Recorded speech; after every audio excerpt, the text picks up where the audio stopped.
بسم اللہ الرحمن الرحیم۔ السلام علیکم ناظرین، عالمی افق سے پاکستان کے حوالے سے 2-3 بڑی اہم خبریں ہیں، وہ تینوں خبریں میں آپ تک پہنچاتا ہوں۔ امریکہ اور پاکستان کو لے کر ایک خبر ہے، امریکہ اور طالبان کے بارے میں ایک خبر ہے، پاکستان اور UAE کے بارے میں ایک خبر ہے، اور پاکستان کے جو فارن معاملات ہیں، جو خارجی معاملات ہیں، ان کے حوالے سے بہت امپورٹنٹ خبریں ہیں۔ نمبر 1 تو یہ ہے کہ BBC کے اندر ایک ہیڈ لائن چھپی ہے۔ اس ہیڈ لائن کو اگر آپ پڑھیں تو آپ کو حیرت بھی ہوتی ہے کہ اس لیول پہ معاملات چلے گئے ہیں۔ اور BBC اب کیا دکھا رہا ہے، یعنی BBC وہ چیزیں دکھا رہا ہے جو ہم BBC سے توقع نہیں کر سکتے تھے۔ BBC نے ہمیشہ پروپیگنڈا کیا طالبان کے خلاف، ہمیشہ یہ کہا کہ وہ انسانی حقوق کی خلاف ورزی کرتے ہیں، ہمیشہ یہ کہا کہ وہ خواتین کی تعلیم کے خلاف ہیں، ہمیشہ یہ کہا کہ وہ خواتین کو پیس کر رکھتے ہیں اور خواتین کو معاشرے کے اندر کسی قسم کا ایکٹیو رول پلے نہیں کرنے دیتے۔ یہ طالبان کے خلاف BBC کا پروپیگنڈا تھا، وہ ہمیشہ کرتے رہے ہیں۔ لیکن اب کیونکہ جان چھڑانی ہے اور یہاں سے نکلنا ہے، تو آپ نے پنجابی کا ایک لفظ سنا ہوگا، لیسیاں لگانا۔ اب وہ BBC کو لیسیاں لگا رہے ہیں۔ میں تو اسی طرح سمجھتا ہوں اس لفظ کو، اگر کوئی تصحیح کرنا چاہے کر دے۔ پنجابی میری بہت اچھی نہیں ہے لیکن بول لیتا ہوں میں اپنے دوستوں کے ساتھ۔ اب BBC جو ہے وہ اب اس طرح کی حرکتیں کر رہا ہے کہ گیا طالبان کا انٹرویو کرنے کے لیے ان کا نمائندہ، اور مزار شریف کے کچھ لگ بھگ آدھا گھنٹہ کے فاصلے کے اوپر وہ ایک جگہ پہ پہنچے۔ وہاں انہوں نے ایک طالبان کمانڈر حاجی حکمت کا انٹرویو کیا ہے۔ حاجی حکمت کا جو انٹرویو ہے نا، یہ بڑا انٹرسٹنگ ہے۔ اس انٹرویو میں جو BBC نے ہیڈ لائن چھاپی ہے طالبان کو خوش کرنے کے لیے، اور جو کچھ دکھایا ہے وہ بہت انٹرسٹنگ ہے۔ انہوں نے سب سے پہلے لکھا کہ طالبان کا جو بیان ہے، افغانستان وی ہیو ون دا وار، ہم جنگ جیت چکے ہیں، امریکہ ہیز لاسٹ سے طالبان نے کہا کہ ہم جنگ جیت چکے ہیں، امریکہ جنگ ہار گیا ہے۔ اور یہ کسی اور کی نہیں، BBC کی ہیڈ لائن ہے۔ تو سمجھ جائیں پھر اب آپ BBC کیا کہنا چاہتا ہے۔ اس کے علاوہ BBC نے پورا شہر دکھایا، یہ دکھایا کہ لوگ پرامن ہیں، کوئی شاپنگ کر رہا ہے، کوئی بازار میں موجود ہے، کوئی کہیں موجود ہے، اور طالبان جو ہیں وہ مسلح وہاں پہ موجود ہیں اور وہ پورا نظام اپنی حکومت کا پیرلل چلا رہے ہیں۔ BBC نے یہ بھی کہا کہ طالبان اپنے آپ کو کوئی باغی گروپ تسلیم نہیں کرتے، بلکہ وہ اپنا نام لیتے ہیں اور وہ یہ کہتے ہیں کہ اسلامک ایمریٹ آف افغانستان، یعنی امارات اسلامی اور افغانستان، یہ ان کا نام تھا 1996 میں جب ان کی حکومت تھی افغانستان میں، تب بھی وہ یہی اپنا نام لیتے تھے۔ تو BBC نے کہا کہ یہ وہ اپنا اس نام سے اپنے آپ کو بلاتے ہیں۔ پھر BBC نے ایک اسکول کا دورہ کیا جہاں پہ ایک خاتون ٹیچر بچوں کو پڑھا رہی تھی اور طالبان کی زیر نگرانی وہ اسکول چل رہا تھا، بڑا آرگنائزڈ، سامنے بینچ لگے ہوئے ہیں، بلیک بورڈ کے اوپر خاتون ٹیچر لکھ رہی ہے، بچوں کو پڑھا رہی ہے، اور 2 کلاسز دکھائی، بڑے بچوں کی دکھائی جہاں بہت بڑی عمر کی بچیاں جو ہیں، نوجوان بچیاں، وہ تعلیم حاصل کر رہی ہیں طالبان کی زیر سرپرستی، اور پھر چھوٹی عمر کی بچیاں دکھائیں جو تعلیم حاصل کر رہی ہیں طالبان کی زیر سرپرستی۔ تو یہ جو BBC نے ایک تاثر کریٹ کیا کہ خواتین کو دبانے میں، انسانی حقوق کی خلاف ورزی میں طالبان بڑے ظالم ہیں، اب وہ اس کو خود ختم کر رہے ہیں، اس لیے کہ وہ عزت کے ساتھ افغانستان سے نکلنا چاہتے ہیں، اور طالبان کو خوش کرنے کے لیے، ان کی خوشی کے لیے یہ ہیڈ لائن تک لکھ دی ہے کہ we have won the war, America has lost, ہم جنگ جیت چکے ہیں اور امریکہ ہار چکا ہے۔ اس جملے سے نا مجھے ملا عمر کا ایک جملہ یاد آیا جو اس دور میں کوٹ کیا گیا تھا جب 2001 میں امریکہ یہاں پہ 20 سال پہلے حملہ کرنے آ رہا تھا۔ تو ملا عمر نے امریکن سے کہا تھا کہ حملے سے پہلے اپنی تاریخ پڑھ لینا کہ تم نے آج تک کوئی جنگ جیتی نہیں ہے اور ہم نے کوئی ہاری نہیں ہے۔ یہ ملا عمر نے کہا تھا 20 سال پہلے، اور آج 20 سال کے بعد حاجی حکمت جو ہے وہاں کا ایک طالبان کمانڈر، وہ یہ کہہ رہا ہے کہ ہم جنگ جیت چکے ہیں اور امریکہ جنگ ہار چکا ہے۔ دیکھیے 20 سال بعد ایک ایسے آدمی کی بات سچ ہو رہی ہے جو اب اس دنیا میں نہیں ہے۔ غالباً 7-8 سال پہلے ملا عمر کا انتقال ہو گیا تھا۔ اب شاہ محمود قریشی صاحب پہ اور پاکستان پہ دباؤ ڈالا جا رہا ہے کہ کچھ کریں، طالبان کو منائیں اور ان سے مذاکرات کروائیں اور ہماری جان چھڑائیں، ہم نے یہاں سے نکلنا ہے، ہمیں مزید ٹائم لے کر دیں، امریکنز یہ کہہ رہے ہیں۔ اس پہ شاہ محمود قریشی صاحب نے سٹیٹمنٹ دیا ہے کہ طالبان اپنا فیصلہ خود کریں گے، ہم انہیں قائل کرنے کے لیے اپنا کردار ادا کریں گے۔ یاد رہے کہ 24 اپریل کو، یہ ابھی جو آ رہی ہے 3 دن بعد، 24 اپریل کو طالبان نے جانا تھا ترکی اور مذاکرات میں حصہ لینا تھا، کیونکہ طالبان نے اعلان کر دیا کہ ہم کسی مذاکرات کا حصہ نہیں بنیں گے، لہذا 24 اپریل والے جو مذاکرات تھے وہ کینسل ہو گئے، ترکی میں مذاکرات نہیں ہوئے۔ امریکہ اس پہ بہت پریشان ہے۔ 1 مئی تک طالبان کہتے ہیں جی نکل جاؤ، امریکنز کہتے ہیں 1 مئی کو شروع کرتے ہیں، 11 سپتمبر تک نکل جاتے ہیں۔ شاہ محمود قریشی صاحب نے ہماری ایک اور خبر کی تصدیق کی ہے جو میں آپ کو کہہ رہا تھا نا کہ لاجسٹکس کا معاملہ ہے، اس اربوں روپے کے سامان کا معاملہ ہے، اربوں ڈالر کے، جو امریکہ کا اس وقت افغانستان میں پڑا ہوا ہے۔ امریکہ اس کو وہاں سے نکالنا چاہتا ہے ہر حال میں۔ شاہ محمود قریشی صاحب نے کہا کہ ہماری خبر کی تصدیق کرتے ہوئے کہ لاجسٹک کی وجہ سے انخلاء میں تاخیر ہو رہی ہے، طالبان سے گزارش ہے کہ وہ اس تاخیر کے حوالے سے لچک کا مظاہرہ کریں اور 1 مئی سے 11 سپتمبر تک یہ انخلاء ہو جائے گا۔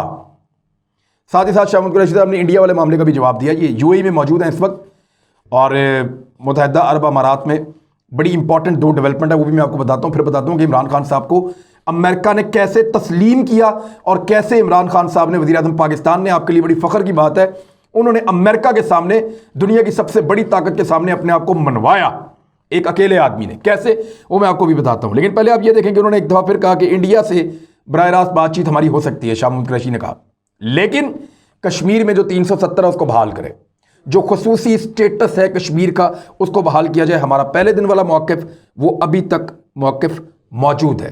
تو یہ تو طالبان کی بات ہو گئی، اور ساتھ بات ہوگی امریکہ کی۔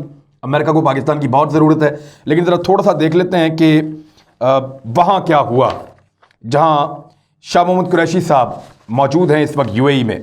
شاہ محمود قریشی صاحب کی شیخ عبداللہ بن زید النہیان سے، جو وہاں کے وزیر خارجہ ہیں، ابو ظہبی میں ان سے ملاقات ہوئی، اور انہوں نے بتایا کہ جو 2 ارب ڈالر آپ نے ہمارے واپس کرنے تھے، اس کی ادائیگی میں ہم تاریخ کو اور آگے بڑھا رہے ہیں۔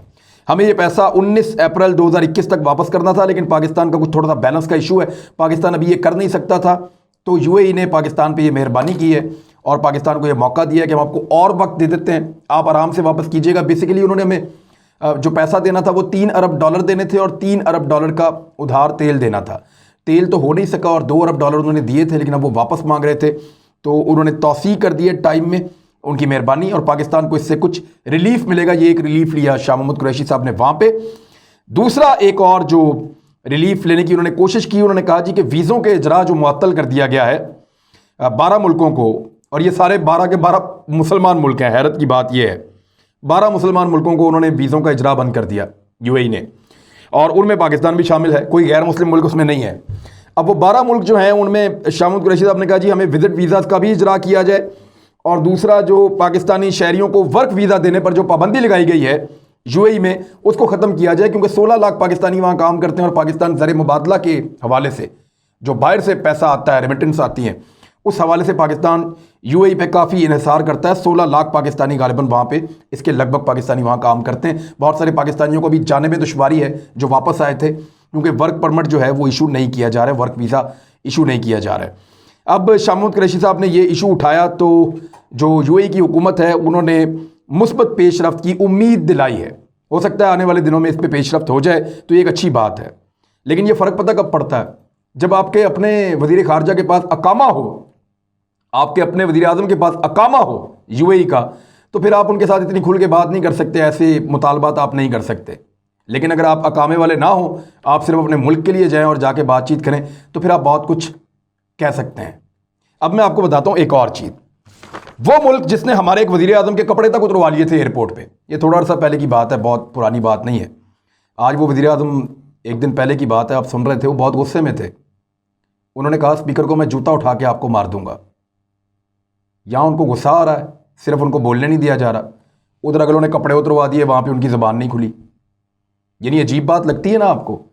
یعنی میں ہوتا تو، یعنی میں اپنی ذاتی آپ کو بات کر رہا ہوں، اور پریکٹیکلی ایسا ہوا ہے۔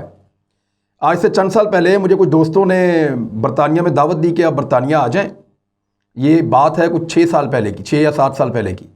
مجھے انہوں نے دعوت دی کہ آپ برطانیہ آ جائیں، وہاں پہ کسی شخص نے شرارت کی اور میرے ڈاکومنٹ وہاں خراب کر دیے۔ مجھے ویزا نہیں ملا، اس کے بعد میں نے اپلائی نہیں کیا۔ میں نے آج تک دوبارہ برطانیہ جانے کے لیے اپلائی نہیں کیا۔ مجھے ایسا لگا کہ میرا ویزا کیسے ریجیکٹ کر دیا انہوں نے، یعنی کوئی عزت نفس ہوتی ہے آدمی کی۔ میں نے کہا میں نہیں جاؤں گا۔ اب بہت سارے دوست رابطہ کرتے ہیں، وہ کہتے ہیں جی آپ آئیں، برطانیہ کا اس میں کیا قصور ہے، وہ آپ کے بندے نے کیا، تو انہوں نے ساری انویسٹیگیشن کی، مجھے بتایا کہ یہ فلاں آدمی تھا جس نے شرارت کی تھی، وہ آپ کے ڈاکومنٹ کے اندر۔ لیکن 7 سال تک میں نہیں گیا احتجاجاً۔ مجھے یعنی میرے نہ جانے سے ان کو کیا فرق پڑے گا بیچاروں، ان کو برطانیہ کو کیا فرق پڑے گا میرے نہ جانے سے، لیکن میرے اندر مجھے ایک محسوس ہوتا ہے کہ یار میرا ویزا ریجیکٹ کیا، میں نہیں جاتا، دیکھی جائے گی۔ یعنی میں اپنے آپ کو تو خوش کر سکتا ہوں نا، سیٹسفائی کر سکتا ہوں اپنے آپ کو، خود تو اپنی عزت دار اپنے آپ کو سمجھ سکتا ہوں، اپنے آپ کو بڑا آدمی سمجھ سکتا ہوں، یہ کر کے برطانیہ کو مجھے پتا ہے میرے آنے سے کوئی فرق نہیں پڑے گا، میں وہاں جا کے زیادہ تھوڑا میکسیمم بھی خرچ لوں گا تو ہزاروں پاؤنڈ خرچ لوں گا، اس سے زیادہ کیا خرچوں گا، اس سے ان کو کیا ملے گا؟ 1 ارب آ جائے تو میرے جیسے 100 بندے چلے جائیں تو وہ زیادہ پیسے خرچ لیتا ہے برطانیہ میں. لیکن مجھے ذاتی طور پہ میں نے 7 سال ہو گئے اس بات کو، میں نہیں گیا پھر دوبارہ. مجھے کئی لوگوں نے دعوت دی، بے شمار لوگوں نے کہا کہ آپ آئیے ہمارے پاس رکیں، ہمیں ملیں، آپ آگے ہم آپ کا ویزا ارینج کرتے ہیں، آپ کو مینج کر کے دیتے ہیں. میں نے کہا جی میں نے ایک دفعہ اپلائی کیا تھا، انہوں نے ویزا ریجیکٹ کیا، میں اب نہیں جا رہا. تو یہ مجھے میرے جیسے بندے کا یہ رد عمل ہے. لیکن آپ کا وزیر اعظم وہاں کپڑے اتروا کے تو تلاشی دے کے بغیر کسی احتجاج کے، کئی ایسے لوگ ہیں جو امریکن ایئرپورٹ سے واپس آ گئے. یہ نہیں ہمارے ساتھ بدتمیزی ہو سکتی، ہم واپس جائیں گے. میں ہوتا خدا کی قسم میں واپس آ جاتا، کپڑے نہیں اتارتا، وہاں پہ واپس آ جاتا. کیا ہو جاتا ہے؟ واپس آتا، وزیر اعظم پاکستان واپس آتا، دنیا میں خبر بنتی. لیکن کپڑے اتروا لیے وہاں پہ، لیکن یہاں پہ جوتا اٹھا کے ماریں گے اسپیکر کو. اب ایک وہ وزیر اعظم تھے جن کی یہ عزت تھی، اور ایک اب آپ کے وزیر اعظم عمران خان صاحب. ان کے بارے میں آپ کو ایک خبر دیتا ہوں. 17 اپریل کو امریکی صدر کے نمائندہ خصوصی برائے ماحولیات جان کیری نے کلائمیٹ چینج سمٹ میں شرکت کے لیے وزیر اعظم کے معاون خصوصی ملک امین اسلم کو خط لکھا ہے، جو اب خبروں میں آ رہا ہے. ہم نے بھی یہ خبر دی تھی کہ امریکہ جو ہے اس نے پاکستان کو جان بوجھ کر نہیں بلایا، پاکستان کو ڈی گریڈ کیا ہے ایک ایسی سمٹ کے اندر جس میں بنگلہ دیش اور بھارت بھی شامل ہے. ایک ایسی سمٹ کے اندر ماحولیاتی تبدیلی کی جس میں پاکستان کا حصہ بنتا ہے، کیونکہ پاکستان دنیا میں 5واں وہ ملک ہے جو ماحولیاتی تبدیلی کے خطرے سے دوچار ہے. اور پاکستان دنیا کے ان ملکوں میں ہے جنہوں نے بے شمار کام کیا ہے اس میں. اور پاکستان کا وزیر اعظم وہ آدمی ہے جو پچھلے 20 سال سے اس پہ کام کر رہا ہے. اور پاکستان کا وزیر اعظم وہ آدمی ہے جس کا 7 سال کا لگاتار حکومت میں کام کرنے کا ایکسپیرینس ہے، پودے لگانے میں، انرجی کو کنورٹ کرنے میں، رینیویبل سورسز یا دیگر بہت ساری چیزیں انہوں نے کی ہیں. عمران خان صاحب نے میں نے اس پہ ایک وی لاگ کیا تھا، جو ورلڈ اکنامک فورم کی ایک رپورٹ آئی تھی، انہوں نے اپریسیشن کی تھی عمران خان صاحب کی اور حکومت پاکستان کی. اس کو جا کے آپ دیکھ سکتے ہیں وی لاگ کو، اس کا لنک ہم آپ کو دے دیتے ہیں اسی ویڈیو میں. تو عمران خان صاحب کو انہوں نے نہیں بلایا تھا. ہم نے اس کے اوپر ایک وی لاگ بھی کیا تھا، امریکہ نے زیادتی کی ہے اور ہم ان کے کیمپ کا حصہ نہیں ہیں، وہ ہمیں نہیں بلا رہے. لیکن ہوا کیا، دنیا بھر کے جو ماہرین ہیں نا ماحولیاتی تبدیلی کے، کلائمیٹ چینج کے، انہوں نے اس بات کے اوپر تنقید کی امریکہ کے اوپر، اور امریکہ سے ناراضگی کا اظہار کیا کہ آپ نے بہترین آدمی کو نہیں بلایا. اس معاملے میں جو بندہ سب سے زیادہ کام کر رہا ہے، آپ نے اس کو نہ بلا کے زیادتی کی ہے. ماحولیاتی تجزیہ کاروں نے کہا کہ عالمی فورمز پر عمران خان نے ہی اس موضوع پر اور اس کے خطرات پر بڑی درست نشاندہی کی ہے، اور وہ لگاتار اس میں نہ صرف کام کر رہے ہیں بلکہ ملکوں کو بھی خبردار کر رہے ہیں، دنیا کو خبردار کر رہے ہیں. انہوں نے اقوام متحدہ میں اس پہ بات کی، OIC میں اس پہ بات کی، ہر پلیٹ فارم کے اوپر اس کے اوپر انہوں نے بات کی ہے. جبکہ پرائم منسٹر آف پاکستان کے اوپر لوگ تنقید پتہ کیا کر رہے تھے جب امریکہ نے نہیں بلایا، کہ فارغ ان کی خارجہ پالیسی ہے، ٹکے کی ان کی خارجہ پالیسی نہیں ہے، یہ کون سے پودے لگاتے پھرتے ہیں. امریکہ نے بھی ان کو نہیں بلایا، امریکہ نے ان کو گھاس نہیں ڈالی. اس قسم کے الفاظ استعمال کیے گئے جس پہ عمران خان صاحب نے اس دور میں کوئی ٹویٹ کیے تھے. انہوں نے کہا تھا کہ میں ماحولیاتی تغیرات کے حوالے سے ایک اجلاس میں پاکستان کو مدعو نہ کیے جانے پر لگائی جانے والی بے ڈھب صدائیں سن کر حیران ہوں. میری حکومت نے ماحولیاتی پالیسی میں بہترین کام کیا ہے، اور مہلک اثرات کم کرنے کے لیے ماحولیاتی تبدیلی کے ایک سرسبز و شفاف پاکستان اپنی آئندہ نسلوں کے حوالے کرنے کا ہم نے عزم کیا ہے. پھر انہوں نے ایک اور ٹویٹ کیا، انہوں نے کہا کہ سرسبز پاکستان 10 ارب درختوں کا سونامی، ماحول دوست اقدامات، دریاؤں کی صفائی اور اس جیسے اقدامات ہم کر رہے ہیں. KP سے ہم نے ابتدا کرتے ہوئے 7 برس کا تجربہ حاصل کر لیا ہے. ہماری پالیسیز کی تعریف ہو رہی ہے، تحسین ہو رہی ہے. کوئی ریاست ہمارے تجربے سے استفادہ کرنا چاہتی ہے تو ہم اس کے لیے تیار ہیں. سعودی عرب نے رابطہ کیا، باقی لوگوں نے رابطہ کیا. تو امریکہ کو یہ پتا چلا کہ ہم نے ایک ایسے بندے کو منع کر دیا ہے جس کو منع کرنا اندھے کو بھی نظر آ رہا ہے کہ یہ زیادتی ہے. یہ ہوتا ہے ٹیلنٹ. یعنی عمران خان صاحب کو امریکہ نے پہلے منع کیا، عمران خان صاحب کا نام شامل نہیں کیا، پاکستان کو اس سے باہر رکھا، لیکن کام بولتا ہے، ٹیلنٹ بولتا ہے، محنت رنگ لاتی ہے. یہ اس کو کہتے ہیں. آج سے پہلے پاکستان کو کس کام کے لیے بلایا جاتا تھا؟ یا لڑائی چھڑا لو یا لڑائی کرا لو. یعنی پاکستان ہر اس معاملے میں ہوتا تھا، خطے میں لڑائی کرا لو، خطے میں لڑائی چھڑا لو، خطے میں لڑائی کرا لو، خطے میں صلح کرا لو. پاکستان اسی کام کے اندر تھا ہمیشہ. یہ پہلی دفعہ ہو رہا ہے کسی تعمیری کام کے لیے پاکستان کے پرائم منسٹر کو مدعو کیا کہ آؤ جی کوئی اچھا کام کر لیں.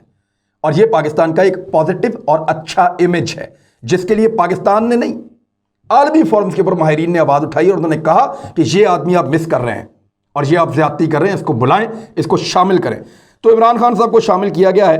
اب جو لوگ اس کے اوپر یہ کہہ رہے تھے کہ ناکام اور فارغ خارجہ پالیسی ہے، ان کو سوچنا چاہیے اور اب تعریف ضرور کرنی چاہیے کہ ان کے پرائم منسٹر کو بلایا گیا ہے اور آخری لمحے میں ہی، لیکن ان کو احساس ہوا کہ وہ عمران خان کے بغیر ادھورے رہ جائیں گے اگر انہوں نے ان کو بلائے بغیر اس مشن کے اوپر کام کیا تو۔